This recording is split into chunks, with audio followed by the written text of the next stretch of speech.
नमस्कार, कैसे हैं आप। आशा है कि आप स्वस्थ होंगे और आपकी पढ़ाई भी बहुत अच्छी चल रही होगी। रीट के विद्यार्थियों के लिए मैं पहले तो पूछना चाहूँगा आपसे कि पिछला हमने रीट की शिक्षण विधियाँ बहुत बच्चे डिमांड कर रहे थे, क्योंकि इनका पूरा मैटर एक जगह मिलता नहीं है।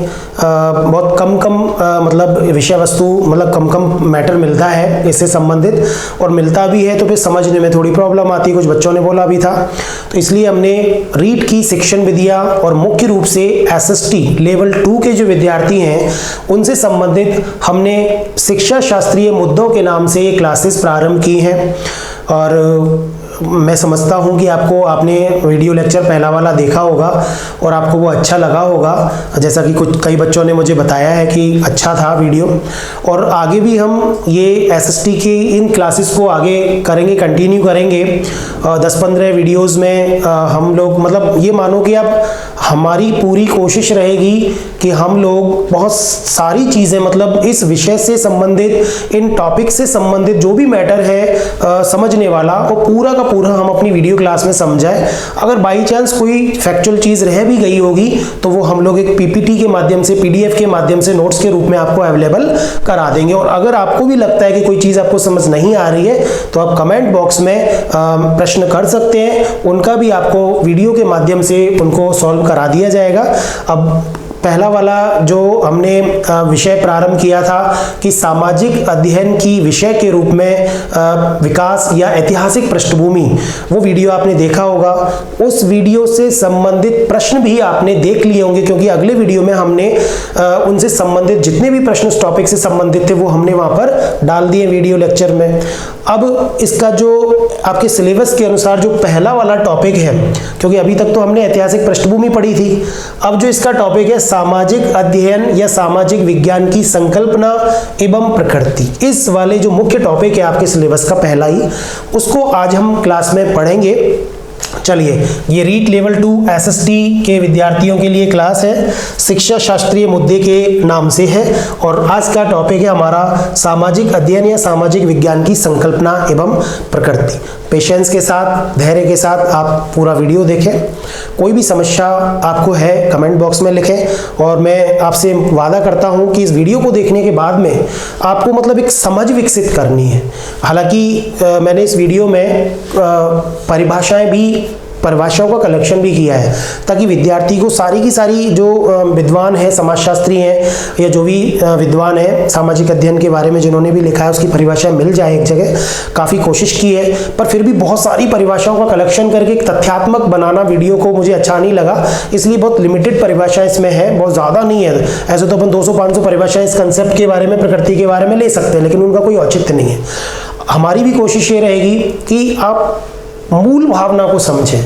अब मेन कंसेप्ट क्या है सोशल स्टडी, इसकी प्रकृति, इसकी संकल्पना क्या है, कॉन्सेप्ट क्या है, इसका नेचर कैसा है, और विद्यालयों में इसका क्या महत्व है, क्योंकि आप शिक्षक बनने जा रहे हैं। एक शिक्षक को इस सामाजिक अध्ययन को किस तरह से पढ़ना चाहिए और क्यों शिक्षा विभाग ने या पाठ्यक्रम निर्माताओं ने आपके सिलेबस में ये सामाजिक अध्ययन या शिक्षा शास्त्रीय मुद्दे का टॉपिक डाला, इस टॉपिक को पढ़ने के बाद में ये चीज़ें भी आपको क्लियर हो जाएंगी। और अप्लाइड प्रश्न ज़्यादा आते हैं, फैक्चुअल नहीं आते हैं परीक्षा में प्रश्न इससे संबंधित, तो आप कोशिश करें समझने पे ज़्यादा ध्यान दें। चलिए प्रारंभ करते हैं अपनी वीडियो को।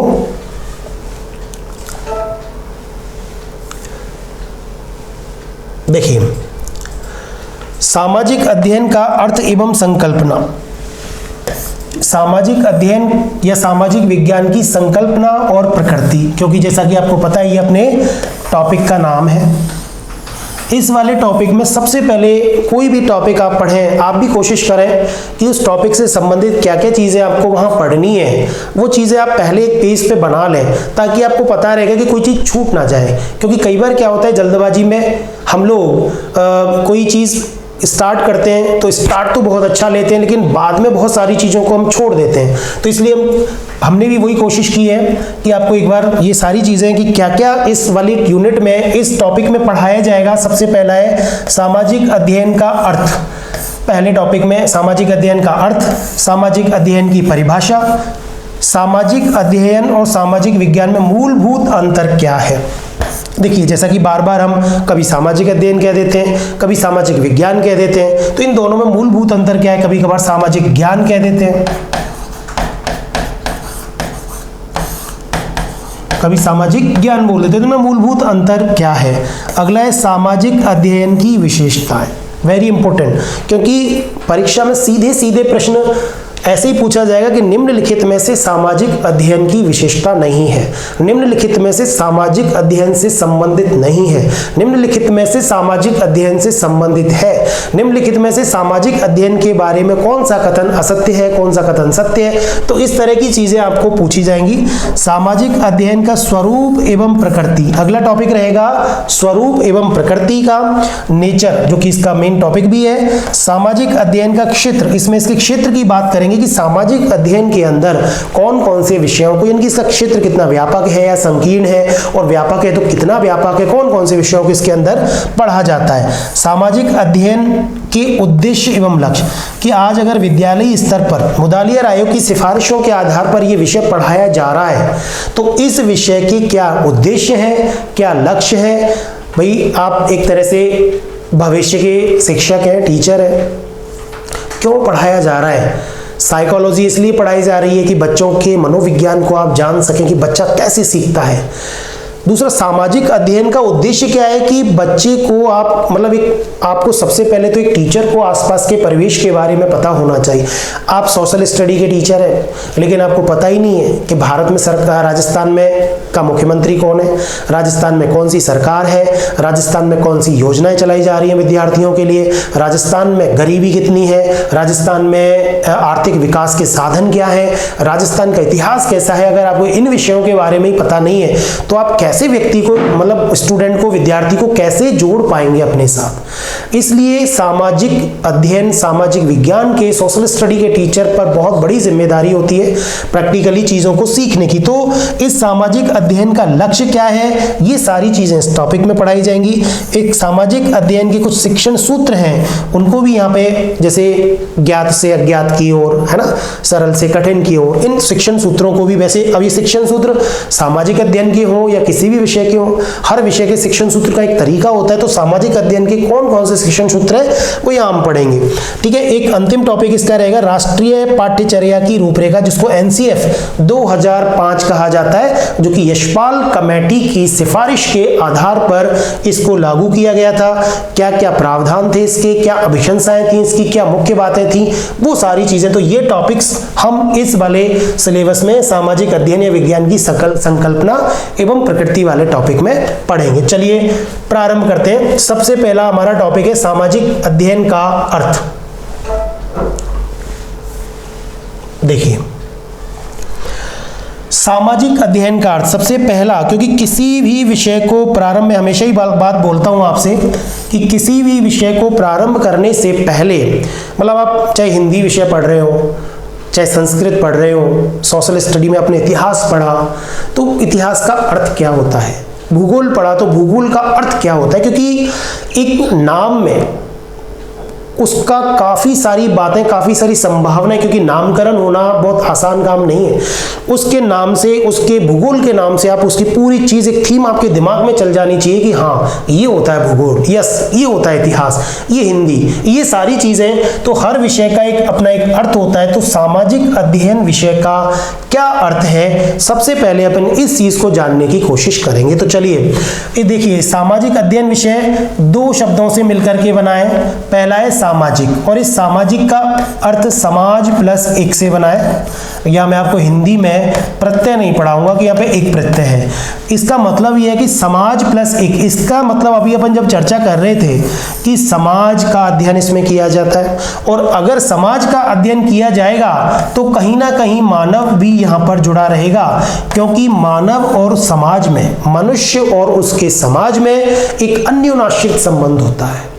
यानी कि मनुष्यों से मिलकर के समाज बनता है, और समाज एक मनुष्य के लिए जिम्मेदार होता है, क्योंकि अगर मनुष्य ही नहीं है तो समाज ही नहीं रहेगा, और अगर समाज नहीं है तो मनुष्य का भी कोई महत्व नहीं है। ये सारी चीजें हम यानी कि सामाजिक शब्द में छुपी हुई हैं कि सामाजिक का मतलब क्या होता है कि जो समाज से संबंधित, और समाज बनता है मनुष्यों से बनकर के। तो कहीं ना कहीं ये बात आ गई कि इस सामाजिक शब्द के केंद्र में भी मानव या मनुष्य ही है। दूसरा है शब्द इसमें अध्ययन। ये अध्ययन शब्द का मतलब होता है जानना या ज्ञान प्राप्त करना। अध्ययन करना सोशल स्टडी बोलते हैं। तो स्टडी करते हैं अपन, तो मतलब नॉलेज बढ़ाते हैं, चीज़ों को जानते हैं, ज्ञान प्राप्त करते हैं। लेकिन अगर इसको तो नॉलेज भी कहा जा सकता था, जनरल नॉलेज कहते थे ना पहले, सामाजिक ज्ञान, लेकिन यहाँ हम अध्ययन शब्द का प्रयोग कर रहे हैं। तो अध्ययन का नाम जुड़ते ही उस ज्ञान में एक चीज जुड़ जाती है, यानी ज्ञान तो सैद्धांतिक पक्ष है, लेकिन उसका व्यवहारिक पक्ष, अध्ययन कहते ही उसका व्यवहारिक पक्ष भी इसमें क्या होता है, जुड़ जाता है। तो जो ज्ञान हमने सीखा है उसको दैनिक जीवन में उपयोग करना ही उसका व्यवहारिक पक्ष कहलाता है। ये चीज हमें सामाजिक अध्ययन विषय बताता है। और किसको बताता है? सामाजिक यानी समाज को, और समाज मिलकर के बनता है मनुष्यों से, मानव से। तो इतने सारे मानवों से मिलकर के जो समाज बना और उसका हम अध्ययन कर रहे हैं विषय का, तो वो सामाजिक अध्ययन विषय हमें उस व्यवहारिक पक्ष की जानकारी कराएगा जिसका केंद्र बिंदु मानव है। चलिए एक चित्र से समझते हैं इस चीज को हम, कि जैसे कि हमने ये देखिए, ये डायग्राम दिख रहा होगा आपको, यहाँ पर एक केंद्र में मानव का चित्र बना रखा है और उसके इर्द गिर्द ये खूब सारे विषय लिख रखे हैं। इधर ज्योग्राफी भूगोल, इधर इतिहास, राजनीति विज्ञान, समाजशास्त्र, दर्शन, अर्थशास्त्र, साहित्य, मनोविज्ञान, और भी कई सारे विषय आप इसमें जोड़ सकते हैं। भाषा भी इसमें आप जोड़ सकते हैं, ठीक है, और भी नागरिक शास्त्र भी जोड़ सकते हैं आप, इसमें बहुत सारे विषयों को जोड़ सकते हैं। तो ये मानव इसके केंद्र में है और इतने सारे विषयों को पढ़ाया जा रहा है। हम बात कर रहे हैं किसकी? सामाजिक अध्ययन की। कि सामाजिक अध्ययन है क्या? सामाजिक अध्ययन है क्या? तो मनुष्य को केंद्र में रखकर, ये मनुष्य इसके केंद्र में है, मानव या मनुष्य को केंद्र में रखकर उसके आसपास के परिवेश वातावरण से उसका संबंध जोड़ना, उस संबंध को समझना और उसको अपने व्यवहारिक पक्ष यानी अपने जीवन में उतारना ही सामाजिक अध्ययन कहलाता है। आ गई होगी बात समझ में आपको? अगर अपन इसको इस तरह कहें कि मानव को केंद्र में रखकर उससे संबंधित समस्त पक्षों या पहलुओं को जानना और उसको व्यवहार में अपनाना सामाजिक अध्ययन कहलाता है। अब इसमें एक महत्वपूर्ण चीज तो थी मानव या मनुष्य, दूसरा था उसके पक्ष, जितने भी पक्ष हैं जो हमने देखे थे ना अभी इतिहास भूगोल के सामने, मनुष्य को केंद्र में रखकर उसके इर्द गिर्द जितने भी उसके पक्ष या पहलू हैं उनको जानेंगे और जानने के बाद में उनको व्यवहार में अपनाएंगे। कि अगर मान लो मैंने देखा कि मेरे आसपास के परिवेश में कैसा माहौल है, एजुकेशन का माहौल कैसा है, हर घर में से कोई ना कोई एक आईएएस है, कोई ना कोई एक टीचर है, कोई ना कोई एक डॉक्टर है, तो मुझे उनको देख करके मुझे लगेगा कि क्या मुझे भी ऐसा बनना है। तो यानी कि उसकी जीने की इच्छा, उसकी कुछ उपलब्धि की इच्छा बढ़ जाएंगी। अगर मेरे आसपास के परिवेश में सारे के सारे लोग बिजनेसमैन हैं तो मुझे लगेगा कि मुझे बिजनेसमैन बनना चाहिए, है ना। और अगर मान लो मेरे आसपास के परिवेश में मुझे लगता है कि एकदम बेकार लोग हैं, सारे के सारे आवारा एकदम, तो मुझे हो सकता है प्रेरणा ही ना मिले अपने जीवन में कुछ बनने की। तो मनुष्य को इसलिए पढ़ाई जाती हैं चीजें कि विद्यालय स्तर पर बच्चों में हम समझ विकसित कर सकें कि वो अपने आसपास के परिवेश को अगर देखें भी तो किस तरीके से ले। एक अच्छा नागरिक बनना हमारा दायित्व होता है, किस तरह एक नागरिक बनाया जा सकता है, तो उसके लिए समझ विकसित करना बहुत जरूरी होता है। वो समझ विकसित और उसको व्यवहार में लागू करने का काम करता है सामाजिक अध्ययन। तो यहां तक ये बात आपको क्लियर, बहुत इंपॉर्टेंट चीज है सामाजिक अध्ययन का अर्थ क्या है। तो ये मानव को केंद्र में रखकर उससे संबंधित समस्त पहलुओं का, इसका मतलब कुछ भी नहीं बचा, मानव के इर्द गिर्द सारी चीजें हैं। जो कि प्रोटैगोरस की बात आप सोचो, प्रोटैगोरस ने, यूनान के थे, प्रोटैगोरस ने क्या कहा था कि मनुष्य ही सभी वस्तुओं का मानदंड है।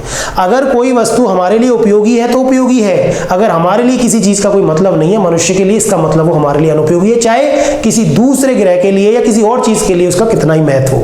तो मनुष्य को केंद्र में रख करके हमें उचित अनुचित का ज्ञान प्राप्त करना और व्यवहारिक रूप से उसको, व्यक्ति को एक सक्षम बनाना कि वो आने वाली चुनौतियों का सामना कर सके, इसलिए सामाजिक अध्ययन विषय को पढ़ाया जाता है। तो यह अर्थ हम भली भांति समझ गए इसका। चलिए अब कुछ परिभाषाओं से भी इसका अर्थ निकल जाएगा, हालांकि कुछ परिभाषाएं ली हैं इसमें, आप परिभाषाओं पर डिपेंड ना रहें। परिभाषाओं को रट लें तो अच्छा है, पर मुझे लगता है कि रट्टा हुआ ज्ञान बहुत लंबे समय तक चालू नहीं रहता है, बहुत लंबे समय तक आप उसको याद नहीं रख सकते, इसलिए समझना बहुत जरूरी है। तो देखिए, ये परिभाषाओं की अपन बात करेंगे। सबसे पहली परिभाषा यहाँ एम फॉस्टर की परिभाषा है। एम फॉरेस्टर क्या बोलते हैं कि सामाजिक अध्ययन समाज का अध्ययन है। देखो, पहली चीज, सामाजिक अध्ययन क्या है? समाज का अध्ययन है। और इसका मुख्य उद्देश्य भी बताया है कि मुख्य उद्देश्य छात्रों को अपने चारों ओर के संसार को समझने में तथा यह समझने में सहायता देना है कि इसका निर्माण कैसे हुआ है, ताकि वे उत्तरदायी नागरिक बन सके। अब इस परिभाषा में कुछ शब्द बताऊंगा मैं। एक तो समाज, सामाजिक अध्ययन समाज का अध्ययन है, और इसका उद्देश्य क्या है? चारों ओर के संसार को समझना। देखिए, चारों ओर के संसार को समझना और समझना तथा यह समझने में सहायता देना। भाई, समझ लिया हमने संसार, और यह समझने में सहायता देना कि हमें उत्तरदायी नागरिक कैसे बनेंगे। आज हमने केवल समझ करके छोड़ दिया तो कोई मतलब नहीं। मैंने समझ लिया भाई समाज बहुत अच्छा है, लेकिन मैं उत्तरदायी नागरिक नहीं बनूं, मैं सीख ही नहीं रहा उससे, यानी व्यवहार में नहीं अपना रहा उसको। एम फॉरेस्टर की वही बात जो कि हमने अभी परिभाषा, लगभग जितने भी राइटर्स की परिभाषा आप पढ़ेंगे, हर परिभाषा का यही निचोड़ निकलेगा कि मनुष्य के, यानी कि उसके आसपास जितनी भी परिवेश है उसके केंद्र में मनुष्य है, और उस मनुष्य को केंद्र मानकर के उसके समस्त पहलुओं का अध्ययन करना और उनको व्यवहार में अपनाना, ये ही सामाजिक अध्ययन का अर्थ है। यहां देखिए, समाज, संसार, समझना और उत्तरदायी नागरिक बनना। भाई, आसपास की चीजों का निर्माण कैसे हुआ है, ज्योग्राफी पढ़ेगा, इतिहास पढ़ेगा, अपने इतिहास से सीखेगा कि इतिहास में हमने क्या भूलें की हैं, क्या गलतियां की हैं, कैसे हमारा सामाजिक जीवन उस इतिहास में था और आज हम किस तरह की सामाजिक व्यवस्था में रहते हैं। हमारा राजनीतिक जीवन कैसा था, किस तरह से राजनीतिक संस्थाओं की शुरुआत हुई और वर्तमान में किस तरह ये रूप कहां तक कैसे पहुंचा, संविधान का निर्माण कैसे हुआ, वर्तमान में कैसे कानून हुआ करते थे, क्या हर व्यक्ति को न्याय मिलता था, क्यों नहीं मिलता था, उस समय की तात्कालिक परिस्थितियां कैसी थीं और वर्तमान की तात्कालिक परिस्थितियां कैसी हैं। इन सारी चीजों को समझने के बाद में ही वो निर्णय ले पाएगा, व्यक्ति निर्णय ले पाएगा कि इन सारी चीजों का या जो भी समस्या आ जाएगी उसका समाधान कैसे किया जाएगा। तो ये एम फॉरेस्टर की बहुत महत्वपूर्ण परिभाषा है। अगली परिभाषा देखते हैं। देखिए, ये जेरोलेमिक की परिभाषा है, ये भी काफी महत्वपूर्ण परिभाषा है। सामाजिक अध्ययन में मनुष्यों का उसके वातावरण के साथ संबंधित विषयों का अध्ययन किया जाता है। सामाजिक अध्ययन में मनुष्यों का तथा उसके वातावरण, यानी मनुष्य का, ये तो है मनुष्य, मानव, और उसके आसपास का ये जो वातावरण है। अब इस वातावरण में जितने भी विषय हैं, देखिए वही चित्र बन जाएगा। जो भी समाज, राजनीति, भूगोल, इतिहास, मनोविज्ञान, साहित्य, भाषा, सब चीज आ जाएगी। तो सामाजिक अध्ययन में मनुष्य और उसके आसपास के वातावरण से संबंधित विषयों का अध्ययन ही क्या कहलाता है? सामाजिक अध्ययन कहलाता है। जेरोलेमिक की ये परिभाषा है। चलिए अगली परिभाषा देखते हैं।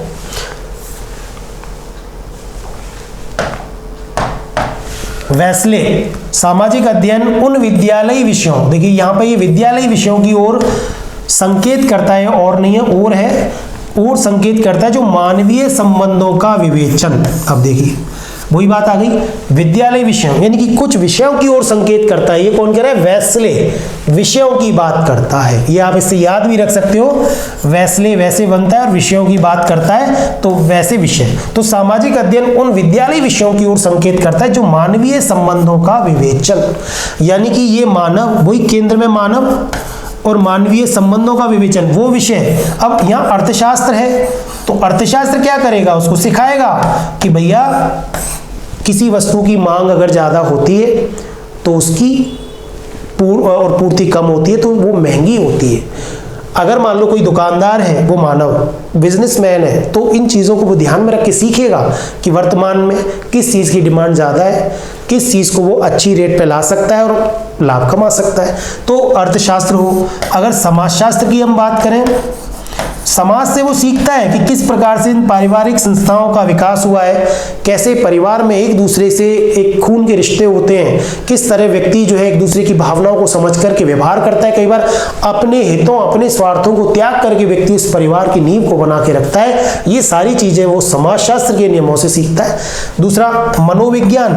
आज एक परिवार का मुखिया अपने परिवार में किस तरह का व्यवहार करेगा, ये अगर उसको मनोविज्ञान के बारे में जानकारी है कि परिवार का मनोविज्ञान कैसा होता है, बाकी बच्चों का मनोविज्ञान कैसा होता है, महिलाओं का मनोविज्ञान कैसा होता है, बुजुर्गों का मनोविज्ञान कैसा होता है, तो वो बहुत अच्छे से व्यवहार कर पाएगा अपने परिवार के साथ में।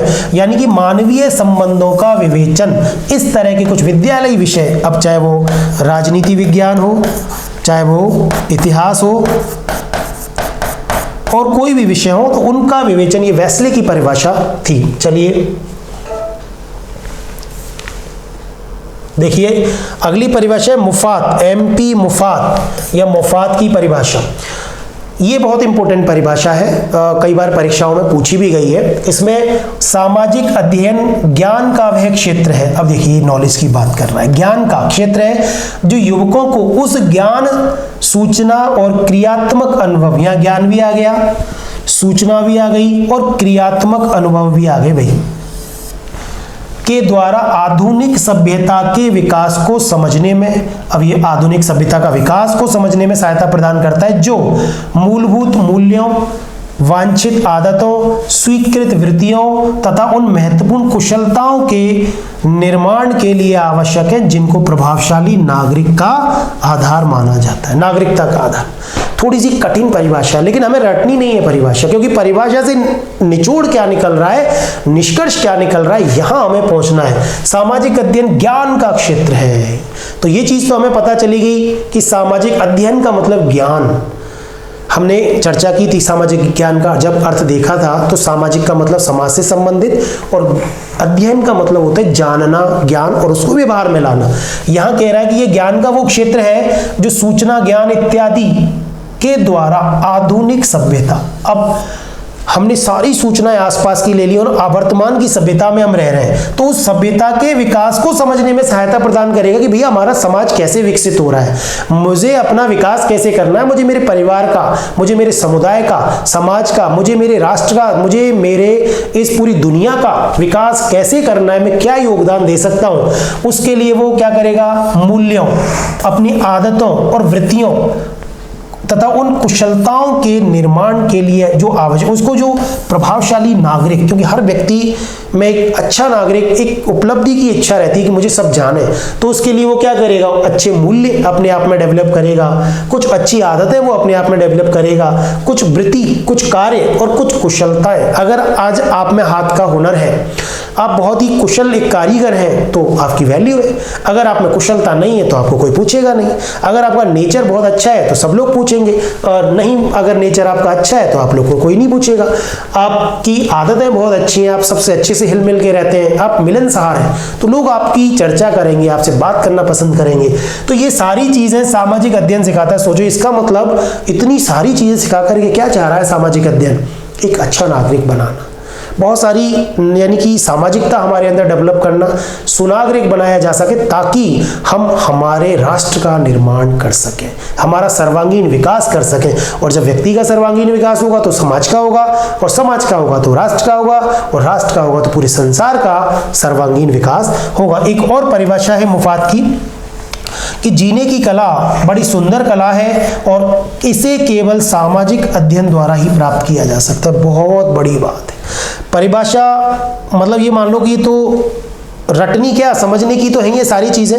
जीवन जीने की कला, यानी जीने की कला बहुत सुंदर कला है, और सामाजिक अध्ययन से बताओ, बहुत बड़ी बात कहती है इन्होंने। इसका मतलब एक सामाजिक अध्ययन के शिक्षक, सोशल स्टडी के टीचर पर उत्तरदायित्व डाल दिया इस परिभाषा को देख करके कि एक टीचर चाहे तो बच्चों को जीना सिखा सकता है। भाई आप जीने की कला सीख गए सामाजिक अध्ययन आपने पढ़ा, टीचर हैं आप जीने की कला सीख गए, तो निश्चित रूप से वो व्यवहार आप अपनी कक्षा में अपने बच्चों के साथ भी करेंगे और उससे बच्चों में भी वो चीजें आएंगी। तो क्या होगा, वो बच्चों में भी जीने की कला डेवलप कर पाएंगे, आप उनको अच्छा नागरिक बना पाएंगे, सामाजिकता का विकास उसमें कर पाएंगे, वो बच्चे को इतना उत्तरदायी बना पाएंगे, उसमें अपनत्व की भावना डेवलप कर पाएंगे और उसकी सर्वांगीण विकास में सहायक बन पाएंगे आप। तो ये जीने की कला, मुफाद की परिभाषा, दोनों परिभाषाएं याद करने की है।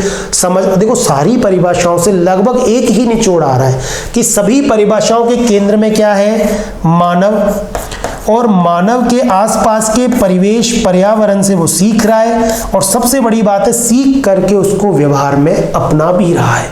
तो सामाजिक अध्ययन केवल ज्ञान नहीं है, केवल किसी सूचनाओं का भंडार नहीं सिखाता है, बल्कि वो हमें जीने की कला भी सिखाता है मुफाद के अनुसार। चलिए, जॉन यू मिशेल्स की परिभाषा भी एक बार हम देख लेते हैं। सामाजिक अध्ययन का कार्यक्रम मनुष्य तथा अतीत, वर्तमान और भविष्य के सामाजिक और भौतिक पर्यावरणों के प्रति उसके द्वारा की गई पारस्परिक क्रिया का अध्ययन है। यानी सामाजिक अध्ययन क्या है, मनुष्य का उसके अतीत, वर्तमान और भविष्य, यानी कि सामाजिक अध्ययन अतीत से चलता है, वर्तमान में रहता है और भविष्य का निर्माण भी करता है। तो भविष्य के सामाजिक और भौतिक, दो शब्द इन्होंने लिए, सामाजिक और भौतिक पर्यावरण के प्रति उसके द्वारा की गई पारस्परिक क्रिया। क्योंकि व्यक्ति, या कहें कि ये मानव है जिसकी बात कर रहे हैं, मनुष्य है, मानव कहो मनुष्य कहो, ये मानव मनुष्य है और उसके अतीत से लेकर वर्तमान और भविष्य के लिए उसके सामाजिक संबंध और उसके भौतिक संबंध, भौतिक पर्यावरण, दो चीजों की बात कर रहे हैं यहाँ ये, कि एक मनुष्य के अतीत, वर्तमान और भविष्य के सामाजिक और भौतिक संबंध पर्यावरणों के प्रति उसके द्वारा की गई पारस्परिक क्रिया। इसका मतलब व्यक्ति जिस परिवेश में, जिस परिवेश में या जिस पर्यावरण में रहता है उससे अंतः क्रिया, पारस्परिक क्रिया जरूर करता है। यानी कि जैसे कहते हैं ना, एक मछली सारे तालाब को गंदा कर देती है, तो वही चीज है कि अगर मनुष्य कहीं रह रहा है और उसकी अच्छी और बुरी वृत्तियों, आदतों, मूल्यों का प्रभाव अपने आसपास के परिवेश में वो जरूर, अगर किसी को मतलब कचरा, जैसे किसी ने कुछ खाना खाया और रैपर को बिल्कुल रोड पे फेंकने की आदत है, तो समझो कि वो भौतिक रूप से अपने पर्यावरण को प्रदूषित भी कर रहा है। लेकिन एक मनुष्य ऐसा है कि वो इधर उधर कचरा पड़ा है, उसको उठा करके डस्टबिन में डालेगा। वो अब तो ये क्या है, ये उस व्यक्ति के सामाजिक परिवेश से और अपने भौतिक पर्यावरण के बीच में क्या हो रहा है, यहाँ अंतः क्रिया हो रही है भाई, पारस्परिक क्रिया की। यानी कि भौतिक पर्यावरण मनुष्य को प्रभावित कर रहा है और मनुष्य अपने भौतिक पर्यावरण को प्रभावित कर रहा है। ये चीज, इस पूरी प्रक्रिया का अध्ययन हम कहाँ करते हैं, सामाजिक अध्ययन में। इसका मतलब अगर आपको अपने आसपास के परिवेश को सुधारना है तो कुछ अच्छे काम करने लग जाइए, अच्छी सोच रखिए, तो चार लोग और भी आपके साथ अच्छी सोच रखेंगे। आपको अपनी कॉलोनी में कोई कार्यक्रम करना है, साफ सफाई की व्यवस्था कर, जैसे स्कूल्स में क्या होता है कि जैसे बच्चों से एक तो टीचर कहे कि जाओ बेटा सफाई कर लो, बच्चे इधर उधर आनाकानी करेंगे, काम नहीं। लेकिन अगर टीचर चलो भाई आओ सफाई करते हैं और वो खुद सबसे पहले काम करता है, तो सारे बच्चे एक साथ उसके साथ हो जाते हैं, सर मैं आ रहा हूँ, गुरुजी मैं आ रहा हूँ। तो मतलब ये सारी चीजें क्या है, ये समाज और भौतिक पर्यावरण के बीच एक पारस्परिक क्रिया होती है जिससे बाकी के लोग भी प्रभावित होते हैं। तो यहाँ कहने का मतलब ये कि सामाजिक अध्ययन मनुष्य के अतीत, वर्तमान, भविष्य की सामाजिक और भौतिक क्रियाओं, पर्यावरणों के प्रति उसके द्वारा की गई पारस्परिक क्रिया का अध्ययन है कि भी मनुष्य वर्तमान में कैसे रहता था, अपने आसपास के परिवेश उसका कैसा था।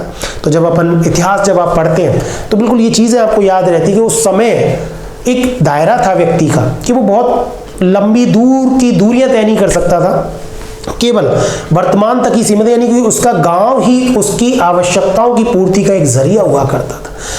सभ्यताओं की अगर अपन बात करें तो मानव वहीं खेती करता, उगाता, अपने जैसी स्थिति थी रह लेता। लेकिन आज हम ग्लोबल वर्ल्ड, यानी कि पूरा संसार ही क्या हो गया, एक गांव हो गया है, पूरा ग्लोबल विलेज बोलते हैं, पूरा संसार गांव है। आज मान लो कोई स्पेशलिटी किसी देश में है कि वहां पर वो, जैसे आप अरेबियन कंट्रीज को देखो, वो केवल फ्यूल यानी ऑयल वगैरह, तेल वगैरह उत्पादन करते हैं, उसी में महारत हासिल है।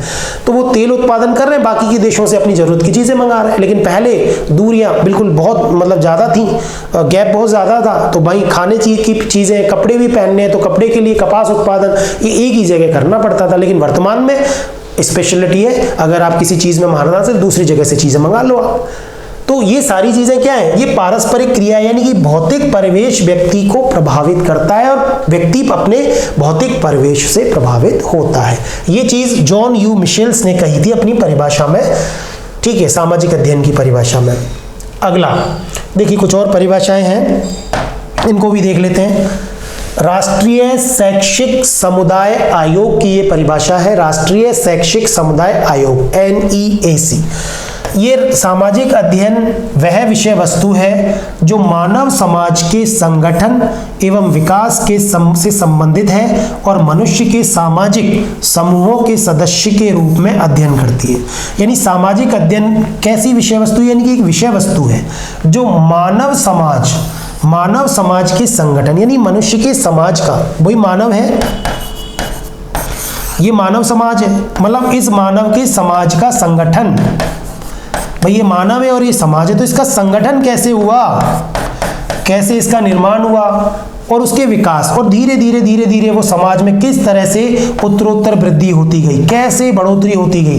पहले हम कहाँ थे, कैसे हमने सामाजिक दायरा हमारा बढ़ता चला गया, संबंधित और मनुष्य के सामाजिक समूहों के सदस्य के रूप में, कि मनुष्य उस समाज का क्या है, समूह है। ये ऐसे अगर इसको दायरे को बना दिया जाए तो मनुष्य उस सामाजिक परिवेश का हिस्सा है, उसका अध्ययन करता है कि कैसे, हमने समाजशास्त्र के सिद्धांतों में भी हम पढ़ते हैं कि कैसे एक छोटी इकाई आज हम राष्ट्र के रूप में कैसे निर्माण हुआ हमारा, ठीक है। तो एक परिवार कैसे बने, है ना, व्यक्तियों से मिलकर के परिवार बने, समुदाय बना, राष्ट्र बना।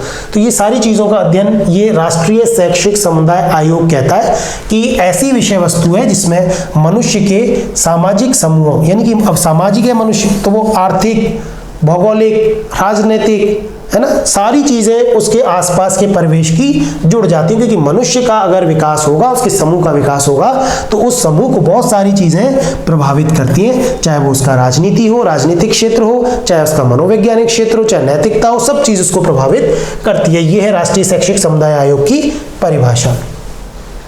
एक और परिभाषा देखते हैं, यह है शैक्षिक अनुसंधान विश्वकोश, एनसाइक्लोपीडिया ऑफ एजुकेशनल रिसर्च की परिभाषा है। ये परिभाषा, अब देखिए सब परिभाषाओं में लगभग एक समानता है, अभी हम अंत में एक समानता देखेंगे कि इनमें क्या है। तो इसकी परिभाषा है, सामाजिक अध्ययन वह अध्ययन है जो मानव जीवन के रहन सहन के ढंगों, मूलभूत आवश्यकताओं, क्रियाओं जिनमें मानव अपनी आवश्यकताओं की पूर्ति के लिए संलग्न रहता है तथा संस्थाओं जिनका उसने विकास किया है का ज्ञान प्रदान करता है। यानी कि एक तो संस्थाओं का ज्ञान प्रदान करता है। अध्ययन है सामाजिक अध्ययन वह अध्ययन है जो क्या करता है, मनुष्य के रहन सहन के ढंग, अब मनुष्य है मानव, तो उसके रहन सहन के ढंग, यानी कि ये रहन सहन के ढंग कहाँ होंगे भाई, उसके समाज में कैसे रहता है, उसका सामाजिक रहन सहन, उसका दायरा कैसा है, मूलभूत उसकी आवश्यकताएं क्या है। अब रोटी कपड़ा मकान ये मूलभूत आवश्यकताएं पढ़ते हैं हम। क्रियाओं, क्या वो इन आवश्यकताओं की पूर्ति के लिए क्या क्रियाएं करता है, तो यहां उसका आर्थिक पक्ष जुड़ जाएगा,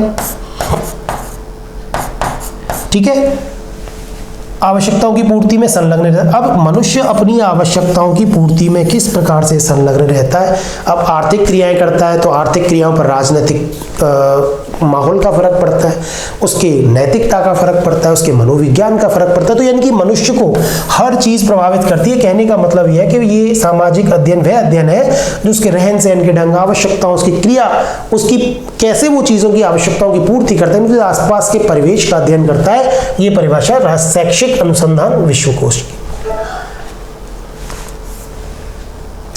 देखिए अंत में एक एनसीईआरटी की परिभाषा और देखेंगे हम लोग।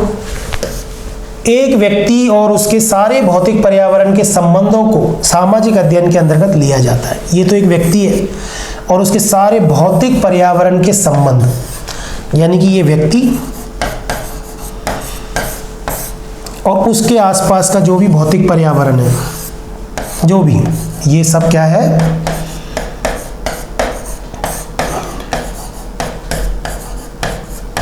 भाई भौतिक पर्यावरण में सारी चीजें आ गई उसकी। भौतिक यानी कि फिजिकली नदी झरने जिस माहौल में वो रह रहा है ना, पहाड़ पर्वत इत्यादि सब, यानी कि मनुष्य, अब देखिए भूगोल से सीधा सीधा संबंध, मनुष्य को भौगोलिक परिस्थितियां प्रभावित करती हैं। आज दक्षिण भारत और उत्तर भारत में रहने वाले लोगों का जीवन रहन सहन एकदम अलग है।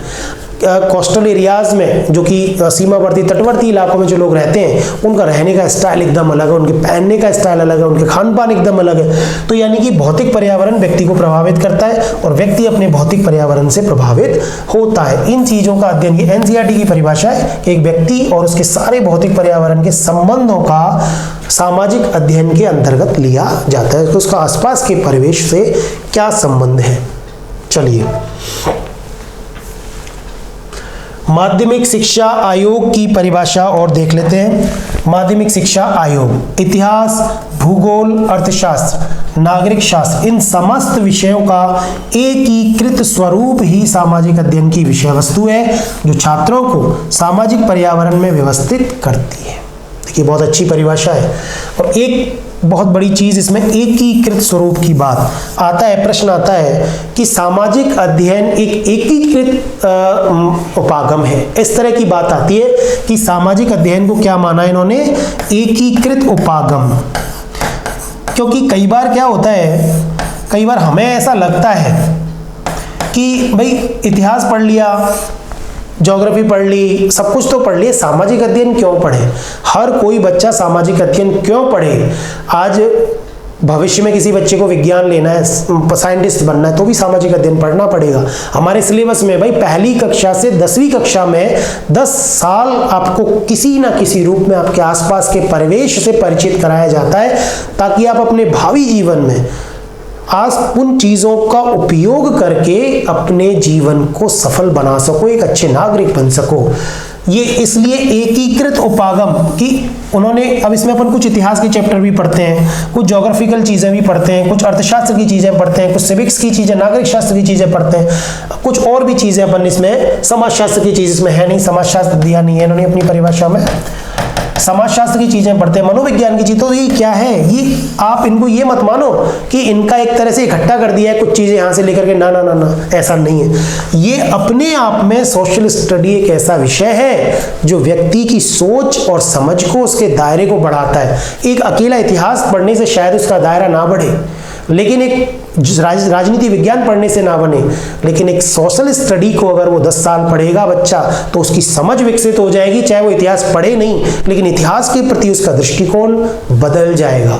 अगर वो राजनीति विज्ञान नहीं पढ़ता है तो भी अगर उसने सोशल स्टडी 10 साल पढ़ी है बच्चे ने, तो उस राजनीति के प्रति उसका दृष्टिकोण बदल जाएगा। क्योंकि बहुत सारी चीजें, बहुत सारी समस्याएं वर्तमान में आ रही, उन समस्याओं का समाधान वो कर पाएगा। इसीलिए सामाजिक अध्ययन विषय को विद्यालय स्तर पर पढ़ाया जाता है। चलिए, ये माध्यमिक शिक्षा आयोग की परिभाषा थी, मुदालियर आयोग की, ठीक है। अब इन सारी चीजों को, जो भी चीजें हमने अभी इन परिभाषाओं में पढ़ी हैं, एक विशिष्टताओं के रूप में हम एक बार उनको पढ़ते हैं। तो मतलब बहुत सारी परिभाषा हमने पढ़ी, तो आपने देखा होगा क्या निचोड़ के केंद्र में मनुष्य है, वही अर्थ वाला चित्र दिमाग में रखिए आप, जो अभी हमने बताया था।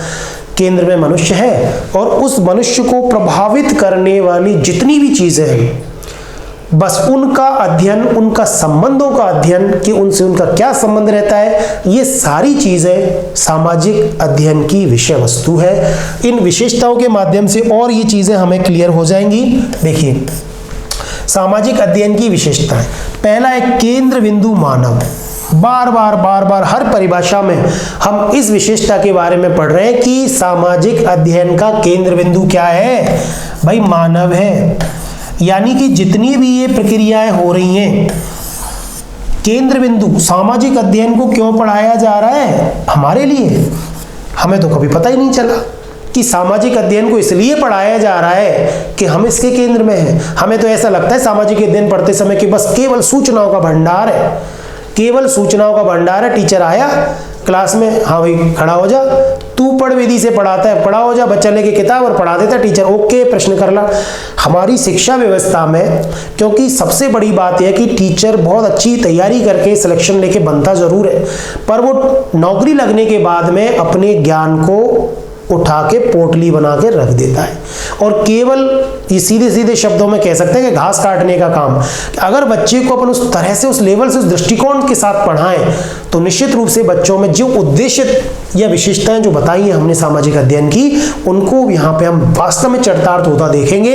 और इसीलिए हमारे सिलेबस में सामाजिक अध्ययन के शिक्षा शास्त्रीय मुद्दों को जोड़ा गया है। आपको ये पता चलेगा कि टीचर किस विधि से पढ़ा रहा है। भाई आपको नहीं पढ़ाना उस विधि से, आपको उन विधियों का प्रयोग करना है जिनसे इस सामाजिक अध्ययन की जो उद्देश्य निर्धारित किए गए इस विषय के, उनकी पूर्ति हो सके। तो सबसे पहले हम कुछ विशेषताओं को देखते हैं। केंद्र में मानव है। बच्चे को पढ़ा रहे समझाने के लिए, लेकिन टीचर को लगता है पाठ्यक्रम ज्यादा है, भाई पाठ पढ़ाया खत्म करो, उसकी इतिश्री कर लेता है वहीं पे, उद्देश्य पूरा नहीं हुआ। वहां केंद्र में मानव नहीं है। अगर टीचर अपनी विचारधारा, अपना दृष्टिकोण उस विषय के प्रति पहले तो खुद बदले और फिर उन बच्चों का दृष्टिकोण बदले, तब जाकर के सामाजिक अध्ययन का सही मायने में अर्थ समझ में आएगा। देखिए केंद्र में मानव है, हमें पता है कि मानव केंद्र में है, समझ में आ गई बात, क्योंकि मनुष्य के लिए ही कानून बनते हैं, मनुष्य के लिए सारी सामाजिक व्यवस्था बनती है, मनुष्य के लिए उसका परिवार बनता है, राजनीतिक जितनी भी सरकार है, जितनी भी योजनाएं बनाती है वो मनुष्य के लिए बनती है, जितनी भी अर्थशास्त्र, रोज देश की अर्थव्यवस्था कैसे चल रही है, क्यों परेशान हो रहे हैं हम। भाई मनुष्य का जीवन एक अच्छा वो जीवन जी सके, एक बहुत उसकी लाइफ स्टाइल बहुत अच्छी हो, इसलिए उसको केंद्र में रख के हम इन आर्थिक क्रियाकलापों का अध्ययन करते हैं कि किस तरह से हमारी जीडीपी को बढ़ाया जाए, किस तरह से व्यक्ति को जो है आर्थिक रूप से मजबूत किया जाए, महिलाओं को आर्थिक रूप से मजबूत करने की बात की जा रही है। भाई मानव केंद्र में है, इसलिए इन सारी चीजों को जोड़ करके यहाँ पढ़ाया जा रहा है। दूसरा है मानवीय संबंधों का अध्ययन, परिवार के साथ, समाज के साथ और समुदाय के साथ। आज अगर मानव है, आज एक मानव अगर मानव है तो किस लिए? क्योंकि उसके आसपास उसका परिवार है, उसका समाज है, उसका राष्ट्र है। अगर इन सारी चीजों को आप उससे अलग कर दो, परिवार को, समाज को, तो वो मानव रहेगा ही नहीं, वो एक जिंदा लाश है। फिर वो जानवरों से कम है क्या? प्राचीन काल में लोग रहते थे, वनों में रहते थे, शिकार करते थे, क्या मानव कह सकते हैं क्या उसको? भाई मानव का मतलब होता है जिसमें मानवीयता हो, क्योंकि मानव कहते ही कुछ मानवीय गुणों का एक चित्र हमारे दिमाग में उभरता है। भाई मानव है तो इसमें दया, परोपकार, सहानुभूति, सहिष्णुता, इस तरह की भावनाएं हमें देखने को मिलेंगी। लेकिन मानवीय तो ये अध्ययन कहाँ किया जाता है? इस सामाजिक अध्ययन में किया जाता है परिवार के साथ किस प्रकार का हमें वातावरण व्यवहार रखना चाहिए। एक समाज में हम लोग रह रहे हैं तो ऐसा नहीं है कि निस्वार्थी बन के रहें, भाई दूसरे के साथ मदद करेंगे तो ये अगला हमारे लिए मदद करेगा, और बिल्कुल एक मानवीय दृष्टिकोण से दूसरा हमारी जिंदगी में मदद करे चाहे ना करे, पर हमें, क्योंकि हम मानव है, इसलिए हमें विकट परिस्थितियों में, संकट की घड़ी में एक दूसरे की मदद करनी चाहिए। ठीक है, तो ये परिवार और ये इन संबंधों का अध्ययन किया जाता है इसमें। तीसरा है मनुष्य एवं समुदाय का अध्ययन। अब देखिए हमने यहाँ पढ़ लिया वैसे तो, पर मनुष्य का उसके समुदाय से कैसा संबंध है? अन्योन्याश्रित संबंध है। अन्योन्याश्रित संबंध है, एक दूसरे पर डिपेंड है। भाई आज व्यक्ति ये सोचे कि भैया मेरी तो नौकरी लगी हुई है, बढ़िया मेरे पास मकान है, मेरा परिवार है, मैं समाज से एकदम कट ऑफ हो जाऊं, थोड़े दिन बाद उसको इसका असर देखने को मिलेगा और उसको लगेगा कि यार मैंने अपने जीवन में कुछ गलत किया है, ताकि मुझे उसको सब कुछ होते हुए भी आनंद नहीं आ पाएगा, एक उसको अच्छा नागरिक होने का आनंद नहीं आ पाएगा, क्योंकि सामाजिकता भी बहुत जरूरी है। अगर उसमें सामाजिक गुणों का विकास ही नहीं हुआ है तो वो मानव नहीं है। मनुष्य और उसके समुदाय में अन्योन्याश्रित संबंध पाया जाता है, ये सिखाया जाता है सामाजिक अध्ययन विषय के अंतर्गत, किस प्रकार का व्यवहार करें ताकि लोग हमारे साथ भी उसी प्रकार का व्यवहार करें। अगला, मानव का पर्यावरण के मध्य अंतःक्रिया। देखो आप, मनुष्य और पर्यावरण के मध्य का सामंजस्य। भाई रोज कह रही है सरकार पेड़ लगाओ, हमें भी पता चलता है कि पेड़ लगाओ, है ना, पेड़ों को काटो मत, प्रदूषण ज्यादा हो रहा है। क्यों? कि हमने अपने पर्यावरण को इतना निचोड़ लिया है, इतना उनका सदुपयोग तो क्या मतलब दुरुपयोग भी इतने गलत तरीके से किया है कि पर्यावरण के नाम पे पर्यावरण बचा ही नहीं है। ठीक है। तो मनुष्य का अपने पर्यावरण के साथ जो सामंजस्य है वो अंतःक्रिया, ये समझ में कहाँ आती है, ये सामाजिक अध्ययन समझाता है हमें। अगर एक बच्चे को बहुत अच्छी तरीके से उस भूगोल को पढ़ाया जाए, उस एनवायरनमेंट को पढ़ाया जाए कि भैया सफाई रखो, स्वच्छता अभियान की बात हम लोग करते हैं, पेड़ पौधे लगाने की बात करते हैं, क्योंकि व्यक्ति का जीवन इस पर्यावरण पे ही डिपेंड है। अगर ये पर्यावरण नष्ट हो गया तो व्यक्ति का जीवन खतरे में आ जाएगा। ये सिखाते हैं हमें अपने इस सामाजिक अध्ययन के अंतर्गत। अगला है समाज और सभ्यता के संबंधों का अध्ययन, यानी सामाजिक संस्थाओं की उत्पत्ति कैसे हुई, कैसे परिवार बना, कबीले बने, कैसे ये राष्ट्र बना। तो ये बहुत लंबे समय की प्रक्रिया के बाद स्थापित संस्थाएं हैं, तो इनका बहुत महत्व है अपने जीवन में। इनका और सभ्यताओं, समाज और सभ्यता का क्या रिलेशन रहा है, ये सारी चीजें हम इतिहास के अंतर्गत और इन विषयों के अंतर्गत, सामाजिक अध्ययन के अंतर्गत हम ये चीजें पढ़ते हैं। ठीक है, चलिए अगले पेज पे चलते हैं।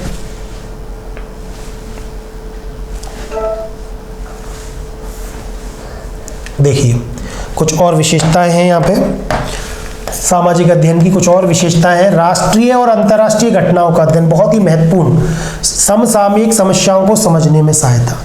ऐसा उम्मीद की जाती है कि एक सोशल स्टडी के टीचर को अपने आसपास के परिवेश के साथ साथ राष्ट्रीय और अंतर्राष्ट्रीय घटनाओं की जानकारी भी होनी चाहिए। इसलिए अभी परीक्षाओं में एक प्रश्न आता है कि एक शिक्षक, जैसे शिक्षक के गुण कौन कौन से हैं। हम आगे एक टॉपिक आएगा अध्यापन की समस्याएं, उसमें शिक्षक के गुणों की चर्चा करेंगे। जैसे अब इन घटनाओं का सीधा संबंध है अध्ययन से, कि टीचर को कैसा होना चाहिए, अध्ययनशील होना चाहिए, अपडेटेड होना चाहिए, उसको अद्यतन होना चाहिए, यानी उसको अपडेटेड होना चाहिए, अद्यतन होना चाहिए। अगर वो उसको यही नहीं पता कि वर्तमान में सरकारों का गठन कैसे होता है, तो बच्चे को किस प्रकार से सरकार के गठन की क्रियाविधि समझा पाएगा, नहीं समझा पाएगा, दिक्कत होगी उसको। ठीक है, तो अंतर्राष्ट्रीय और अंतर्राष्ट्रीय घटनाओं का अध्ययन हमारी इस सामाजिक अध्ययन विषय की विषय वस्तु है। उस टीचर से यह अपेक्षा की जाती है कि वो रोज न्यूज़पेपर पढ़ के आए और समाज में, राष्ट्र में और अंतर्राष्ट्रीय स्तर पर घटनाएं किस तरह से हमें प्रभावित कर रही हैं। आज इजराइल फिलिस्तीन की समस्या दोबारा से एकदम उभर के सामने आई है। उस समस्या से क्या प्रभाव पड़ने वाला है हमारे आर्थिक जीवन पे, हमारे लिए इन देशों से जितनी भी चीजें आती हैं वो आनी बंद हो जाएंगी, दिक्कत आएगी, महंगाई बढ़ेगी, बहुत मतलब एक एक चीज अपने आप में डिपेंडेड है एक दूसरे पे। तो ये सारी चीजें टीचर जब ही समझा पाएगा जब उसको राष्ट्रीय और अंतर्राष्ट्रीय घटनाओं की जानकारी होगी। लोकतंत्र की सफलता, वो देखिए कितना बहुत मतलब सामाजिक अध्ययन की विशेषता, लोकतंत्र की सफलता सामाजिक अध्ययन विषय पे निर्भर करती है। बहुत बड़ी बात है ये, छोटी मोटी बात नहीं है। हम लोकतंत्र में रहते हैं, प्रजातंत्र में रहते हैं, और इसकी सफलता सुनिश्चित कर सकता है सामाजिक अध्ययन। पर अगर प्रशिक्षित, योग्य, सद्गुणी, सच्चरित्र शिक्षक अगर बच्चों को में वो दृष्टिकोण पैदा करे तो वो बहुत अच्छे नागरिकों का निर्माण कर सकता है। इसलिए परीक्षा में प्रश्न भी आता है कई बार, शिक्षक को राष्ट्र निर्माता कहा जाता है। क्या कहा जाता है? शिक्षक को राष्ट्र निर्माता कहा जाता है। और राष्ट्र निर्माता है शिक्षक, तो क्या कर सकता है भाई? लोकतंत्र की स्थापना, लोकतंत्र के मूल्यों की जानकारी दे सकता है बच्चे को कि भाई हमें किस तरह रहना है। क्योंकि टीचर जिस तरह की भावना रखता है, जिस तरह का उसका व्यवहार होता है, बच्चे भी वो चीज फॉलो करते हैं, अनुकरण से सीखते हैं बच्चे। सामाजिक अध्ययन में केवल विभिन्न विषयों का समन्वय नहीं है, यह एक एकीकृत उपागम है। अभी आपने देखा मुदालियर आयोग ने कही थी, माध्यमिक शिक्षा आयोग या मुदालियर आयोग की परिभाषा है ये मुदालियर आयोग की परिभाषा है कि आप सामाजिक अध्ययन को ये ना समझें कि इसमें विभिन्न विषयों का समन्वय कर दिया, भी हिस्ट्री ले ली, पॉलिटी ले ली, ज्योग्राफी ले ली और बना दी। ना ना ना, ये एक एकीकृत उपागम है, ये इंटीग्रेटेड है।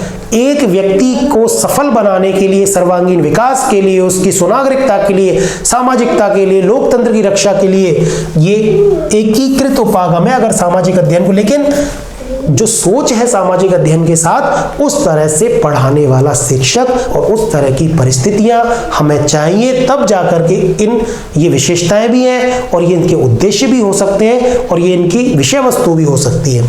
ठीक है, एक उत्तरदायित्वपूर्ण सुयोग्य नागरिक बनाना। बताइए, सामाजिक अध्ययन एक बच्चे को उत्तरदायित्व सिखाता है, सुयोग्य नागरिक बना सकता है, बशर्ते उसको अपने आसपास के परिवेश से परिचित कराया गया हो। सही तरीके से एक दृष्टिकोण डेवलप करना, एक टीचर बच्चे को पढ़ा तो सकता है लेकिन एक प्रेरणा देना भी टीचर का काम होता है। केवल पढ़ाना ही नहीं, उसको प्रेरित करना। मतलब पढ़ा दिया, ज्ञान करा दिया बच्चे को जैसे हमने मतदान पढ़ा रहे, हम बच्चे को खूब पढ़ा देते हैं कि बेटा मतदान करते हैं, 18 साल के हो जाते हैं तब वोट पड़ता है, हमारा एक कार्ड बनता है वोटर ID कार्ड, और ये बन रहे बनवा लेना वोट। भैया मतदान, एक अच्छा मतदाता क्या होता है, एक योग्य मतदाता क्या होता है, एक जिम्मेदार नागरिक के रूप में एक मतदाता की क्या भूमिका हो सकती है, ये बच्चे को पढ़ाना ही नहीं है, उसको अंडरस्टैंड, बोध स्तर पे समझाना भी है कि बेटा दुनिया पलट सकते हो, सरकार बदल सकते हो, विचारधारा बदल सकते हो, ताकत है। पर हमने सोच रखा है 5 साल के लिए सरकारें आती हैं, बन जाती, हमने वोट के महत्व को समझा ही नहीं।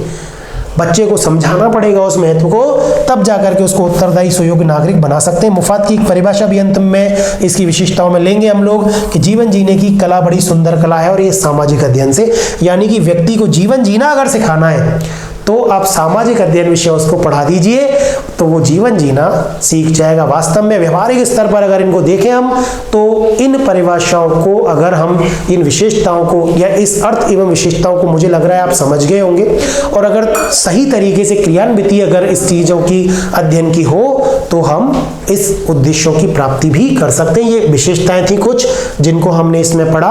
अब इस वीडियो से संबंधित जितने भी प्रश्न बनते हैं वो प्रश्न आपको इसके अगली क्लास में, वीडियो क्लास में आपको मिल जाएंगे।